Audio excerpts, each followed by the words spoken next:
বন্দর পতেঙ্গা সাংবাদিক সোসাইটির উদ্যোগে ঈদ পুনর্মিলনী কার্যকরী কমিটি গঠন ও বন্দর পতেঙ্গা সমস্যা সম্ভাবনা শীর্ষক আলোচনা সভা অনুষ্ঠিত হয়েছে। সভাপতি মোহাম্মদ আমিনুল হক শাহীন, সাধারণ সম্পাদক সাইদুর রহমান সাকিব,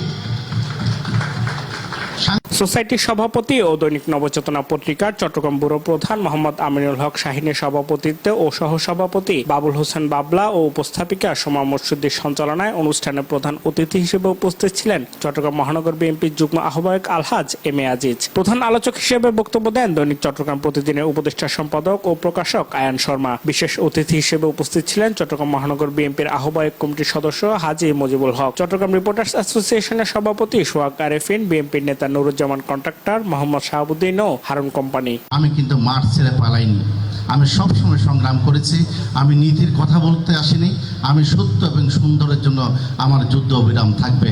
আগামী তো আপনাদের পাশে আমি আপনাদের যে কোনো সুবিধা অসুবিধায় আমি আপনাদের একজন সহকর্মী হিসেবে থাকতে চাই। প্রত্যন্ত অঞ্চলের মানুষ এখানে বসবাস করে, তাদের নিরাপত্তা নিশ্চিত করা, তাদের সুখে দুঃখে তারা এই সাংবাদিকরা দাঁড়াবেন, তাদের বিভিন্ন রকমের সমস্যার কথা তুলে ধরবেন, এলাকার উন্নয়নের কথা তুলে ধরবেন।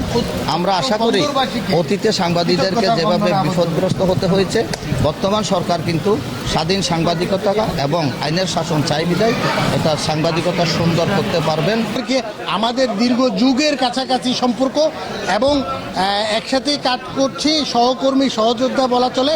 তাদের কাছে আমার একটাই মেসেজ যে এই সংগঠন শুধু সংঘবদ্ধ নয়, সুসংগঠিত করে বস্তুনিষ্ঠ সংবাদ প্রকাশের মাধ্যমে কারো চোখ রাঙানিকে দিকে না তাকিয়ে তাদেরকে সুসংগঠিত হয়ে এই পথ চলা পাড়ি দিতে হবে। অনুষ্ঠানে সংগঠনের নেতৃবৃন্দ বক্তব্যে বলেন, সৎ, নিষ্ঠাবান, নির্ভীক সাংবাদিকতার মাধ্যমে বন্দর পতেঙ্গা সাংবাদিক সোসাইটি দেশ ও জাতির কল্যাণে কাজ করবে। প্রত্যাশা হলো যারা বর্তমানে সাংবাদিকতা করছে, তো সাংবাদিকতার দায়বদ্ধতার জায়গা থেকে আমরা সমাজের দায়িত্ব পালনের জন্য আসলে আমাদের সচেষ্ট থাকতে হয়। বন্দর পতেঙ্গা একটি সম্ভাবনাময় এলাকা, এই এলাকায় বিভিন্ন রকম সমস্যার সম্ভাবনা রয়েছে, যারা আমাদের লিখনির মাধ্যমে আমরা তুলে ধরবো। নিয়ে কাজ করার লক্ষ্যে আমাদের এই সংগঠন গণমাধ্যম কর্মীরা যাতে এই এলাকার দুর্ভোগ এবং যেসব সম্ভাবনা বিষয় রয়েছে সেগুলো তুলে ধরা যায়, সেই উদ্দেশ্যে এই সংগঠন গড়ে তোলা।